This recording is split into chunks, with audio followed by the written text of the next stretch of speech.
I seek refuge with Allah from the accursed Satan. In the name of Allah, the most gracious, the most merciful. All praise is due to Allah, Lord of the worlds, and may peace and blessings be upon the master of the messengers, our master and messenger Muhammad, and upon his family and all his companions.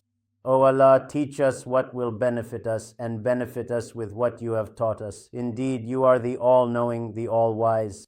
O Allah, grant us understanding in religion, abundance in provision, and health in our bodies. O Allah, make faith, knowledge, and obedience beloved to us, and beautify them in our hearts, and make disbelief, immorality, ignorance, and disobedience hateful to us, and make us among the rightly guided. O Allah, make us truly among the people of faith, knowledge, piety, and righteousness. O Allah, make us among the scholars. O Allah, make us among the scholars who act upon your book and the sunnah of your noble Prophet. O Allah, make us among those who are sincere for your noble face. O Allah, make us among those who strive in your cause. O Allah, make us among those accepted by you, O Lord of the worlds. O Allah, grant relief to the Muslims everywhere, in Egypt, Syria, Palestine, Iraq, and Yemen, and in Myanmar and East Turkestan, and in Azerbaijan, and in the rest of the Islamic world. O most generous of the generous, and most merciful of the merciful. O Allah, protect us and protect our country and all Muslim countries from evil and evildoers, and from epidemics, afflictions, and hardships, and from trials both apparent and hidden. O Allah, heal us, heal our sick, and have mercy on our deceased.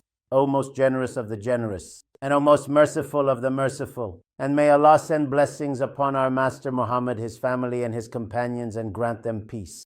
All praises due to Allah, Lord of the worlds. Dear beloved brothers, today we continue reading the esteemed hadiths from the Book of Faith section in Sahih Bukhari. We will specifically read the significant hadiths of the 11th chapter. The esteemed author, Imam Bukhari, in some of his chapter headings, has simply written chapter without utilizing any specific or particular title.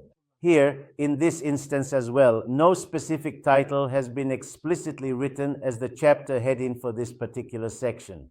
We are reading the 18th hadith.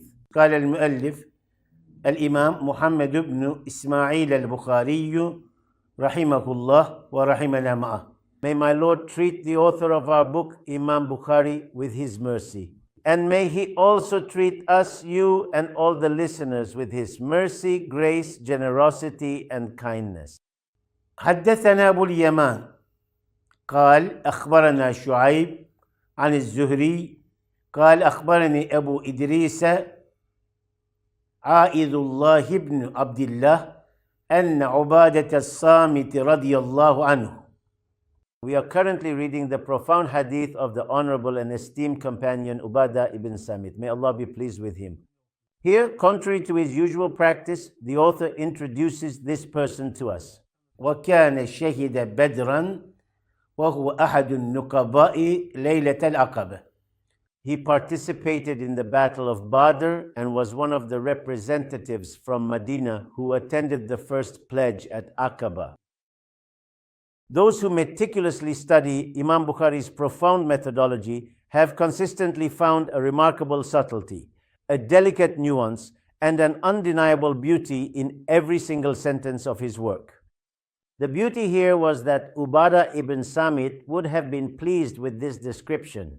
In other words, he was very pleased when those introducing him would say that he was a Muslim who fought at Badr, one of the warriors of Badr, and even one of the 12 representatives from Medina who attended the pledge at Aqaba.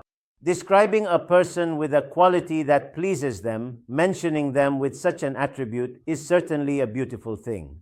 Ubadah ibn Samit, may Allah be pleased with him, was 37 years old when he attended the pledge at Aqaba. At the time of the passing of our Prophet, peace and blessings be upon him, he was around 49 or 50 years old. He was among the teachers of the Ashab al-Sufa. In other words, just as our Prophet, peace and blessings be upon him, taught lessons in the Sufa, so too did some of the prominent companions of the Prophet. Ubadah ibn Samit, may Allah be pleased with him, was one of those who taught lessons. Hazrat Umar, may Allah be pleased with him, used the expression worth 1,000 men when referring to Ubadah ibn Samit.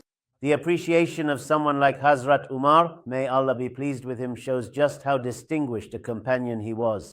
In other words, he was above the average age of the companions.